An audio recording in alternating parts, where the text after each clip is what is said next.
திருச்சி கிழக்கு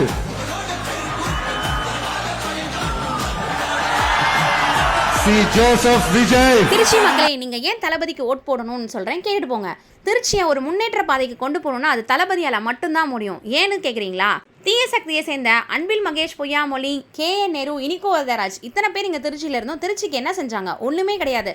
சத்தம் பஸ் ஸ்டாண்டை பிரம்மாண்டமாக கட்டுறதும், சென்ட்ரல் பஸ் ஸ்டாண்டை பஞ்சப்பூரில் கட்டி அதுக்கு கலைஞர் பேரை வச்சு அழகு பார்க்குறோம் தான் வளர்ச்சியா? இதனால் உங்களுக்கு என்ன கிடச்சிச்சின்னு கொஞ்சம் யோசிச்சு பாருங்க. தொழில் வளர்ச்சி இருக்கா? பெண்களுக்கு பாதுகாப்பு இருக்கா? சட்ட ஒழுங்கு இங்கே சந்தி சிரிக்குது. ஒயின் ஷாப் அவ்வளோ பெருக்கெடுத்திருக்கு. போதை கலாச்சாரம் எல்லாமே நாட்டில் அவ்வளோ அநியாயமும் நடக்குது. இது அத்தனையும் கண்டிப்பாக தளபதி வந்தால் மாறும். சென்னை, கோயம்புத்தூர்னு இந்த ஊரே தான் இன்னும் டெவலப் ஆகிக்கிட்டே இருக்குது. நம்ம திருச்சியை எவனும் கண்டுக்கிறதே கிடையாது. இத்தனைக்கும் தமிழ்நாடோட சென்டரில் நம்ம இருக்கோம். திருச்சிக்கு ஒரு முன்னேற்றமும் தமிழ்நாட்டுக்கு ஒரு மாற்றமும் வரணும்னா அது கண்டிப்பாக நம்ம தளபதியால் மட்டும்தான் முடியும். நாங்கள் காலங்காலமாக ADMKக்கு ஓட்டு போடுவோம், DMKக்கு ஓட்டு போடுவோம்னு இந்த பழமையை பேசாமல் பெரியவங்கெல்லாம் தயவு செஞ்சு சிந்திச்சு வாக்களிங்க.